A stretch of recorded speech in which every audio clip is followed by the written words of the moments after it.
On se retrouve sur iTélé avec Éric Aubin. Bonsoir. Bonsoir. Vous êtes membre de la direction confédérale de la CGT. Mobilisation constante aujourd'hui à peu près dans les rues de Paris et en France. 100 000 personnes selon les syndicats dans la capitale. Ce qui est clair en revanche, c'est que le mouvement se durcit. Vous êtes donc membre de la CGT. Est-ce que vous allez continuer à bloquer coûte que coûte le pays jusqu'au retrait de la loi travail? Écoutez, ce que l'on constate, c'est que l'intervention du Premier ministre en a rajouté sur la détermination des manifestants, puisqu'on comptabilise un peu plus que la dernière fois de manifestants, avec une plus forte détermination dans les différentes mobilisations.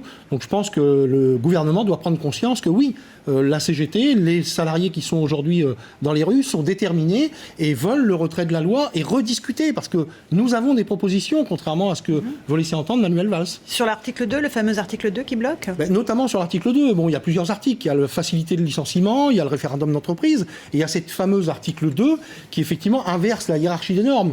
Pour certains, ça peut être de l'hébreu, cette hiérarchie des normes, mais c'est fondamental. C'est de faire en sorte qu'un accord d'entreprise ne peut pas être inférieur à la convention collective, et une convention collective ne peut pas être inférieure à la loi. Or, avec ce que propose la loi travail, on aurait un code du travail dans chaque entreprise qui serait différent. Ce qui serait d'ailleurs très mauvais pour les entreprises elles-mêmes, puisqu'il y aurait une concurrence, un espèce de dumping social. Et d'ailleurs, beaucoup de patrons, y compris dans la CGPME par exemple, disent que c'est une bêtise que d'aller vers cette inversion de la hiérarchie des normes. Il y a beaucoup de patrons de la CGPME, dont le patron était hier sur notre plateau, qui disent qu'ils perdent beaucoup d'argent en ce moment avec les blocages et les pénuries de carburant. Mais bien sûr, mais les salariés également perdent beaucoup d'argent, puisque les grèves, c'est à chaque fois une perte de salaire sur le bulletin de paye à la fin du mois.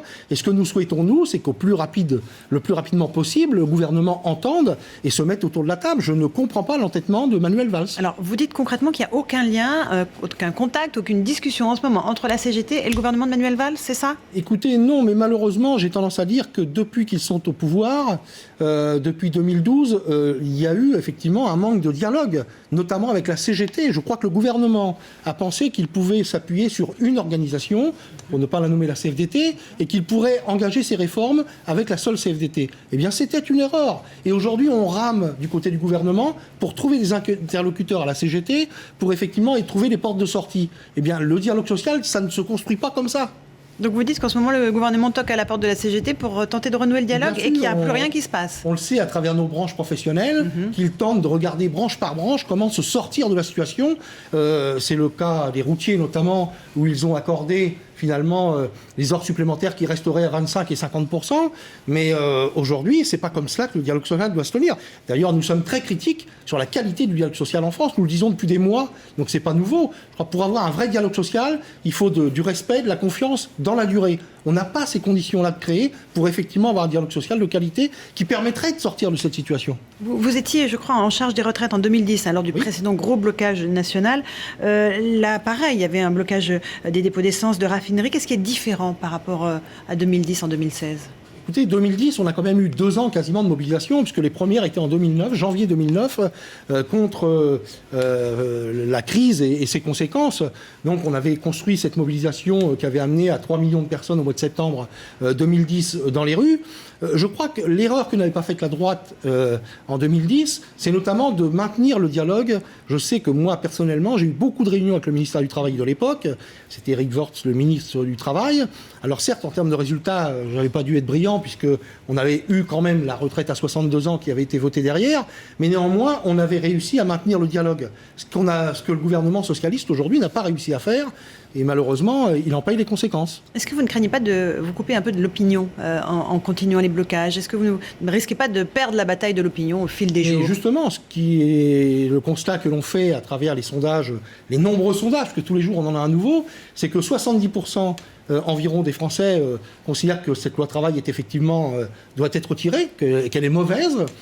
Et pour l'instant, l'opinion publique est plutôt favorable au mouvement. Alors, donc c'est ça qui vous incite à continuer ?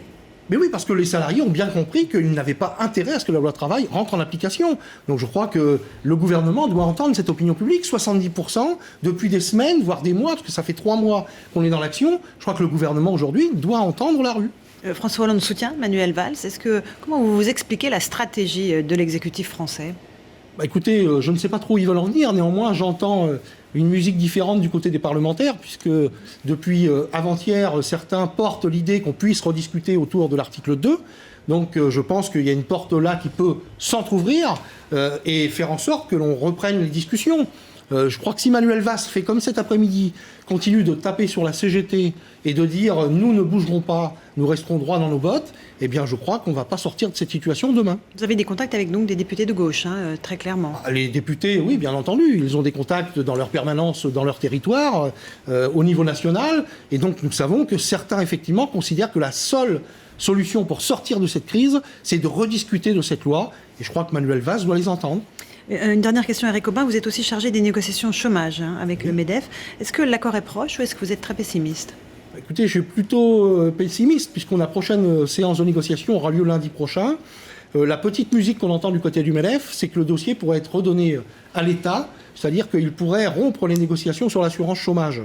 Ce qui pose plusieurs problèmes de notre point de vue. C'est d'abord la gestion de l'UNEDIC qui jusqu'à maintenant était paritaire, et pose la question aussi de l'accord sur les intermittents du spectacle qui a été signé à l'unanimité des organisations patronales et syndicales, que nous voulons nous voir rentrer en application au 1er juillet prochain. Et donc nous menons la bataille pour que cet accord s'applique. Je crois que le gouvernement allumerait un nouveau feu s'il laissait faire le MEDEF sur cette question-là et s'il n'imposait pas l'application de cet accord des intermittents du spectacle au 1er juillet prochain. Merci beaucoup Eric Aubin d'être venu ce soir sur Prix Télé.